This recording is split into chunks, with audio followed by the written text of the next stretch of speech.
NFL has long promised to diversify their coaching ranks, but that promise has fallen short again. Of the 7 head coaching jobs available so far this season, 6 of the openings have now been filled, and none of the 6 are black.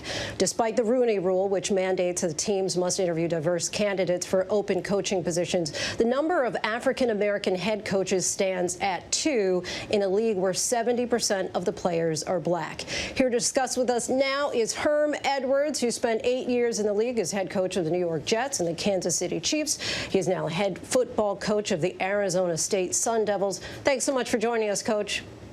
Thank you for having me.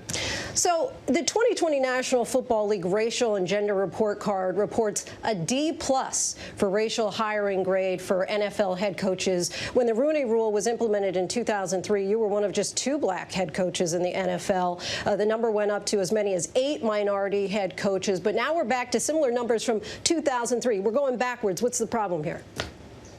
Well, I think when you look at it historically, the National Football League came into existence in 1921. It's 100 years, and there's actually only been 29 head coaches that have been able to coach in that league. So the history kind of is kind of repeating itself a little bit here. But I think you've got to look at the real crux of this.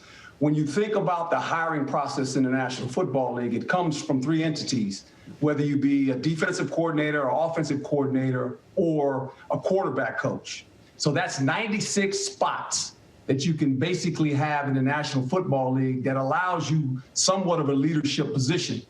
With that being said, when you look at those spots that I just talked about, the 96 opportunities, those are not filled with a lot of people of color. When you look at the hiring process, who does the hiring? It's generally GMs. There's 32 jobs in the National Football League. 4 of them happen to be men of color.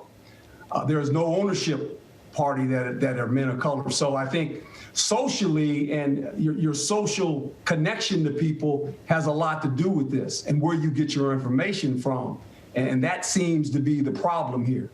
You talk about socially. I mean, 2020 was a year of great social change and so-called racial reckoning. So how do you reconcile the league and the team's efforts around racial justice in light of the small number of black coaches, especially head coaches? Well, I think putting them in a position where they have an opportunity to lead.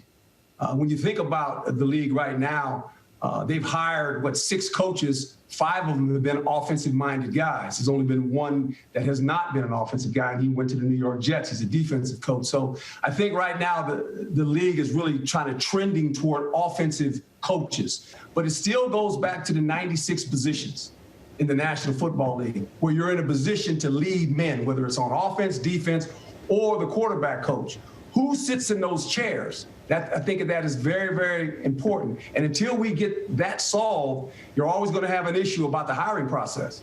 But again, if we go back to that idea that 70% of the NFL players are black, there were 7 open coaching positions this season. 5 of them have been filled by white men. 1 remains open. The NFL has been having these conversations for a long time, and the owners have to know at this point that they're going to get tremendous pushback if they don't have representation in the coaching ranks. Where's the disconnect here? Well, we say that, but that's really not the case, is it? We say that every year, but some things just seem to stay the same. I mentioned earlier, in 100 years, there's been 29 black head coaches, or minority head coaches, I should say it that way. That's in 100 years. Right. So we can say what we want. We can get angry. We can have these we can have these talks and we can say it, but they have to have the ability to do it. And the way you have to do it is within your organization. There, of course, is the NFL's Rooney Rule. There are special coalitions and development opportunities for black coaches. What do you think can be done for the interviewing process to be more transparent, to discourage owners and ADs from moving the goalposts, so to speak, when a black coach is up for the job? Well, I think this can happen, too. You know, sometimes the interview process is more of I'm going to check the box, right? Right. I'm going to check the box and say, all right, and here's the problem. If you're a minority candidate and you do, let's say, 3 or 4 interviews every year, and 3 years go by of you interviewing and not be able to get a job, you're probably not going to get a job, right? Because they're going to say, he's had 12 interviews in 3 years and no one's hired him, so why should I hire him? So it can also be a little bit of a deterrent Because if you continue to get interviewed but never get a job, that becomes a problem. What advice would you give to black coaches in the profession who want to get in or stay in? Because it doesn't always seem like being the best is working. What else can they do? And also, conversely, if you were in a room right now with the owners of the NFL teams, what would you say to them? You have to start a pipeline. And you know, we talk about pro football a lot, which is what we're talking about right now. But think about college football. What is college football like? I'll give you some numbers. In college football aren't very good either. There's 130 Division I schools in college football.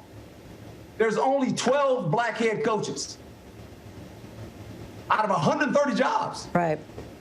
So it's like anything else. You have to grow up in the pipeline. All right. Before we let you go, Coach, got to talk Super Bowl. Want to find out, you know, yesterday we determined that it's going to be Tom Brady and the Tampa Bay Buccaneers versus the Kansas City Chiefs led by Patrick Mahomes. Talk to us about these two quarterbacks and also this game. Well, I think it's one guy, and I dubbed him when I was in television, Captain America. Tom Brady. He is truly Captain America.